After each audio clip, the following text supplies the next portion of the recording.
Baik, sebelumnya Assalamualaikum warahmatullahi wabarakatuh. Selamat pagi para siswa semuanya. Waalaikumsalam warahmatullahi wabarakatuh. Selamat pagi, Pak. Baik, bertemu kembali di pembelajaran gambar teknik. Untuk mengawali pembelajaran pada pagi hari ini, mungkin kita buka dulu dengan berdoa. Menurut agama dan keyakinan masing-masing, berdoa dipersilakan.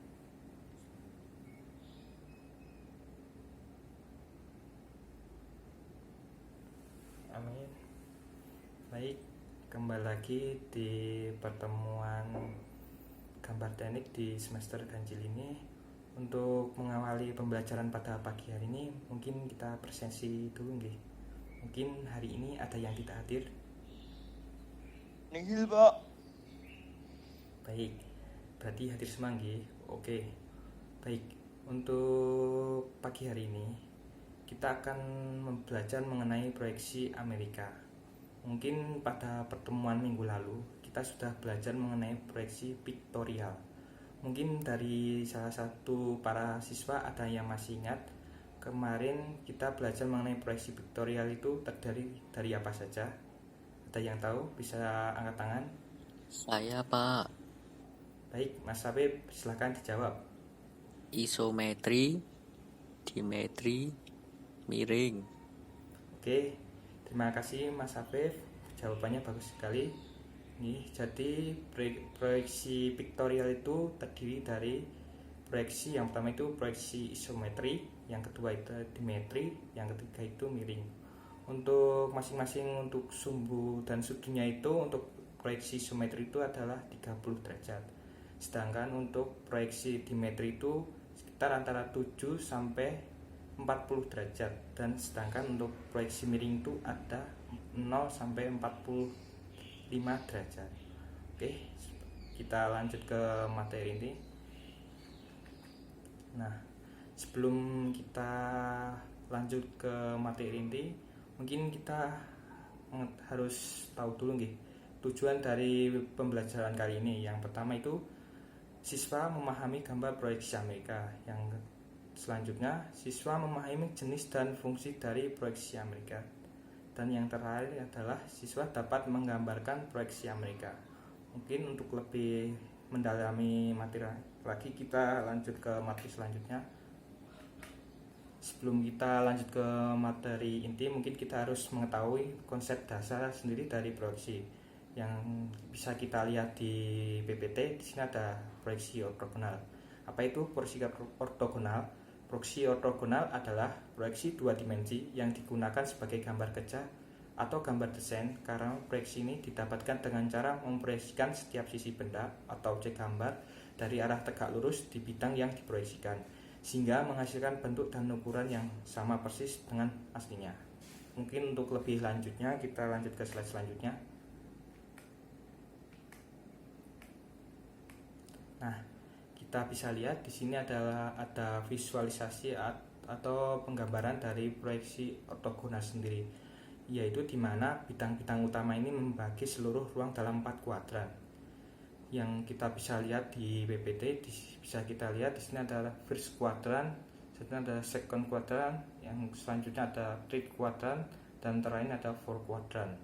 Bagian ruang di atas bidang horizontal dan di depan bidang vertikal disebut kuadran pertama.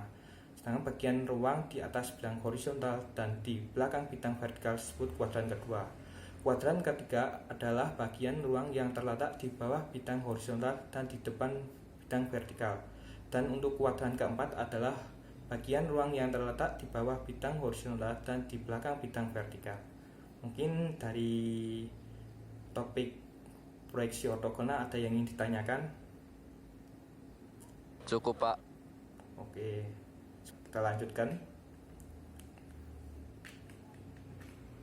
Nah, kita ke materi inti. Di sini ada proyeksi Amerika, yang dimana proyeksi Amerika adalah gambar proyeksi yang penempatan bidangnya sesuai dengan arah pandangannya, yaitu pandangan kanan diletakkan di samping kanan pandangan utamanya, atau pandangan atas diletakkan di atas pandangan utamanya. Pandangan utama yang dimaksud adalah pandangan depan. Proyeksi Amerika disebut juga sebagai proyeksi kuadran ketiga, atau dalam bahasa Inggris disebut right angle projection. Proyeksi Amerika disebut sebagai proyeksi kuadran ketiga karena pandangan utamanya diletakkan di kuadran ketiga. Baik, untuk konsep dasar dari proyeksi Amerika sendiri itu pada garis besarnya itu penempatan bidang itu sesuai dengan arah pandangannya. Jadi untuk gambarannya itu seperti kan silakan ada HP. Misalkan kita mengambil satu pandangan, misal bagian depan ini kita patokan menjadi pandangan depan. Untuk otomatis untuk di samping ini adalah pandangan samping kanan, sedangkan yang sini adalah pandangan samping kiri. Di sini ada pandangan samping bawah, untuk atasnya ada pandangan samping atas, dan belakang untuk pandangan samping belakang. Mungkin ada yang ingin ditanyakan untuk terkait dengan proyeksi Amerika. Cukup, Pak. Oke, baik, lanjut nggih. Nah, kita bisa lihat di sini ada sebuah benda yang diproyeksikan, di mana benda kuadran ketiga. Benda yang digambarkan diletakkan dalam peti dengan sisi-sisi tembus pandang sebagai bidang-bidang proyeksi. Kita bisa lihat seperti pada gambar di samping, pada tiap-tiap bidang proyeksi akan tampak gambar pandangan dari benda menurut arah penglihatan yang ditentukan oleh anak panah. Nah, ini adalah sebuah gambar sebuah benda yang diproyeksikan di sebuah wadah. Ini kita bisa lihat di depan ini adalah A yang dimaksud ada pandangan depan, B ada pandangan atas, dan C ini untuk pandangan sampingnya. Oke, lanjut. Nah, ini untuk simbol dari proyeksi Amerika sendiri. Jadi untuk kita menentukan gambar itu digambar dengan proyeksi Amerika atau itu biasanya dibedakan dengan simbol ini. Untuk Amerika sendiri simbolnya seperti ini. Oke, lanjut. Nah, bisa kita lihat ini adalah hasil dari proyeksi Amerika sendiri, di mana kita dapat lihat di sini ada A pandangan depan, B pandangan atas, C pandangan samping kiri, D pandangan samping kanan, E pandangan bawah, F pandangan belakang. Oke, mungkin dari hasil proyeksi Amerika ini ada yang ingin ditanyakan. Jadi untuk lebih sederhana itu seperti yang saya jelaskan tadi. Misalkan HP ini, misalkan kan ini ada pandangan depan, ini kita jadikan sebagai patokan pandangan depannya. Oke, mungkin seperti itu untuk penggambaran dari proyeksi Amerika sendiri. Mungkin kita bisa lihat video ini. Hai, sekarang kita jumpa lagi untuk menggambar proyeksi Amerika. Oke ya, langsung saja. Oke, langkah pertama di sini ada benda yang digambar menggunakan proyeksi isometri. Untuk langkah pertamanya itu kita membuat garis sumbu atau garis bantu untuk menentukan tiga pandangannya. Langkah yang pertama kita membuat untuk pola untuk dijadikan pandangan utama. Untuk pandangan utamanya itu diberikan lambang A seperti pada video itu. Nah, Hai, sekarang kita jumpa. untuk selanjutnya itu penggambaran pada pandangan samping kanannya. Untuk pandangan samping kanan itu diberi label C atau disebut pandangan sampingnya. Agar memudahkan kita menentukan gambar, istilahnya kita bisa membayangkan benda itu terdiri dari tiga pandangan, yaitu depan, atas, dan sampingnya. Untuk pandangan yang terakhir itu adalah pandangan atas. Ini adalah proses dari penggambaran pandangan atasnya.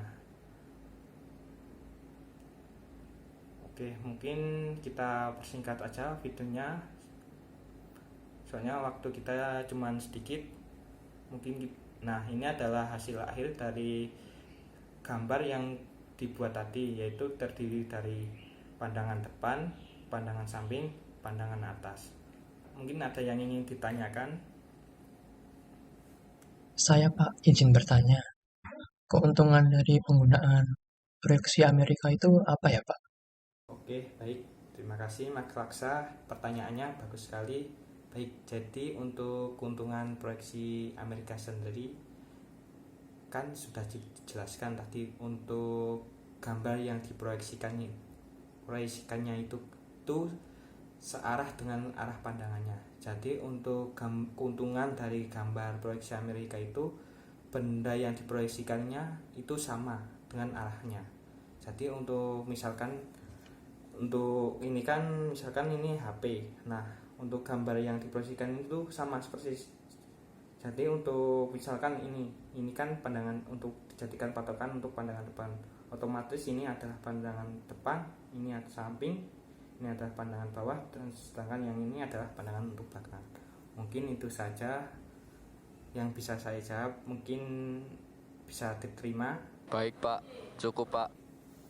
Baik, untuk pertemuan kali ini mungkin belum ada tugas, tapi Bapak minta untuk pertemuan selanjutnya untuk para siswa semuanya mempelajari untuk proyeksi Eropa sendiri. Mungkin bisa diterima. Baik Pak. Baik, terima kasih. Oke, mungkin sudah cukup mawon nggih. Untuk menutup pembelajaran pada pagi hari ini, kita tutup dengan bacaan hamdalah bersama-sama. Alhamdulillahirrahmanirrahim. Sekian dari saya, kurang lebihnya mohon maaf. Wassalamualaikum warahmatullahi wabarakatuh.